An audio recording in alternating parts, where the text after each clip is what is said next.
Good morning. I am Ablesh, Assistant Professor, Department of Mechanical Engineering, Rogani College of Engineering Technology. In this session, we are going to see a subject about Manufacturing Technology 2. The subject code is ME8451. Unit 1, Theory of Metal Cutting. From this unit, we are going to see a topic about thermal aspect in machining, measurement of cutting tool temperature and its method, surface finish.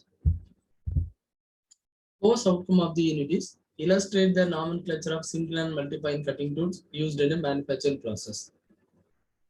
We can able to illustrate the nomenclature of different various cutting tools used in manufacturing and studying this unit. Thermal aspect in machining. In the metal cutting process, the energy dissipated at the cutting edge is converted into heat. The heat influences a tool wear on a cutting tool and it's develop a friction between cutting edge of the tool and the chip interface. The continuous heat accumulation takes place on the tool and it leads to plastic deformation on the cutting edges. If the elastic deformation occurs during the machining, the stored energy will be released when the machining process gets completed and there will be no heat generation and at the tool of interface, but the accumulation of heat is continuous. So the plastic deformation takes place and it leads to convert the whole energy into heat. Finally, the energy used for machining is stored in the material or workpiece as strain energy.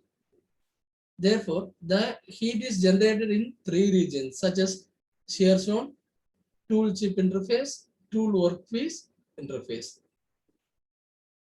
From the aspect of machining, thermal aspect, there are three regions. One is around shear plane, second one is a tool chip interface, and the third one is a tool workpiece interface.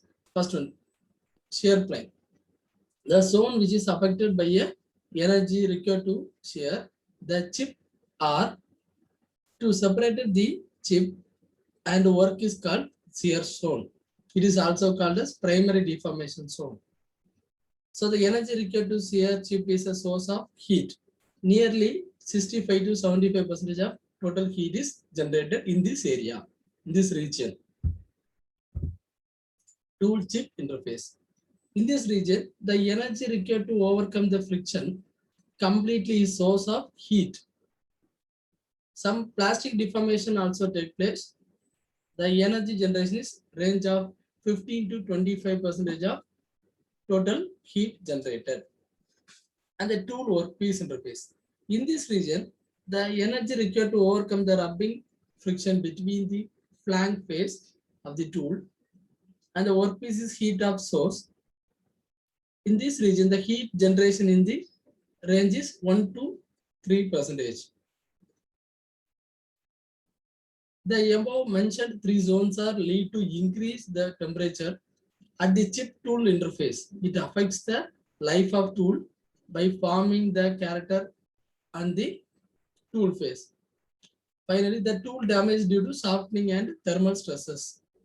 The such factors are first one is a cutting speed, second one is a feed, and the third one is a properties of tool materials. Measurement of cutting tool temperature.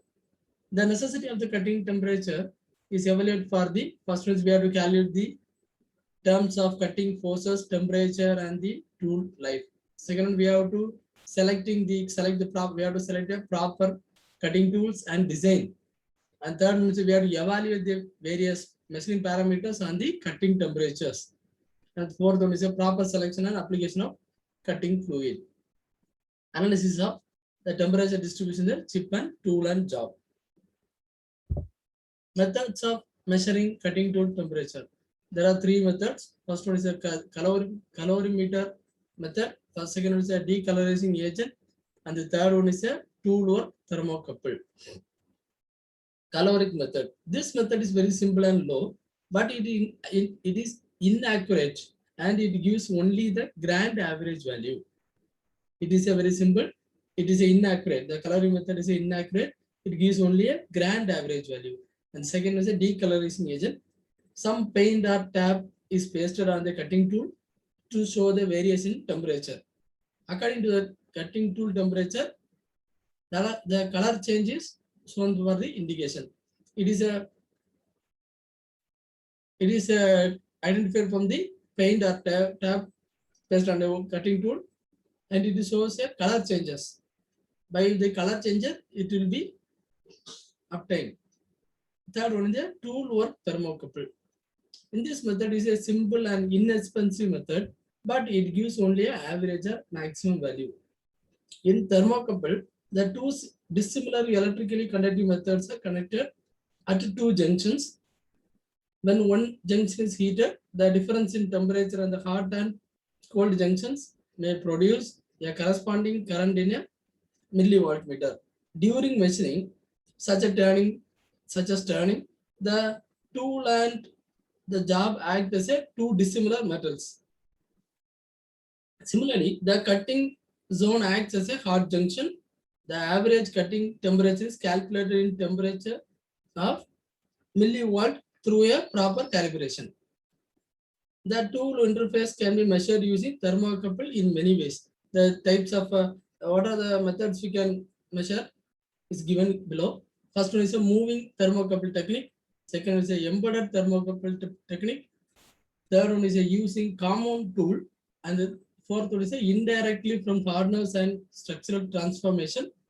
And the next one is a photocell technique, and the last one is a infrared deflection method. Surface finish. The machining process generates a wide variety of surface structures. The surface structures consist of the repetitive and random deviation from the ideal smooth surface. When we are machining, we need a good surface finish for the product or component. For that, we have to get a surface finish with a good quality. And the deviations of surface finish are roughness. It is a small and finely spaced of surface irregularities. And the waviness, it is a scatter mark on the object or a surface irregularity of the greater spacing. It is a micro irregularities and the predominant direction of the surface structure. Generally, the surface finish of the product depends on the three factors. One is the cutting speed, second is the feed, and the depth of cut. The surface finish, we have to properly maintain a cutting speed on the program and the feed on the program or depth of the cut of the tool. And the cutting speed. First one is the cutting speed. First one, the better surface finish can be obtained at a high cutting speed. Rough cutting takes place at a low cutting speed. When we are using at a high cutting speed, we will be getting a better surface finish. When we are running at a low cutting speed, we will be getting a rough cutting area. And the feed and the surface finish will not be good. And when coarse feed is applied, but a better finish can be obtained in a fine feeds. Depth of the cut. It is a lighter cut provide a good surface finish to the workpiece. If the depth of the cut increase during machining, the quality of the surface finish reduces. Therefore, the cutting speed, fine feed, low depth of the cut are applied to the ensure a good surface finish. Usually, it is done in the finishing cuts, but lower cutting speed, coarse feed, and heavier depth of the cuts are applied in a rough cutting operations. Thank you.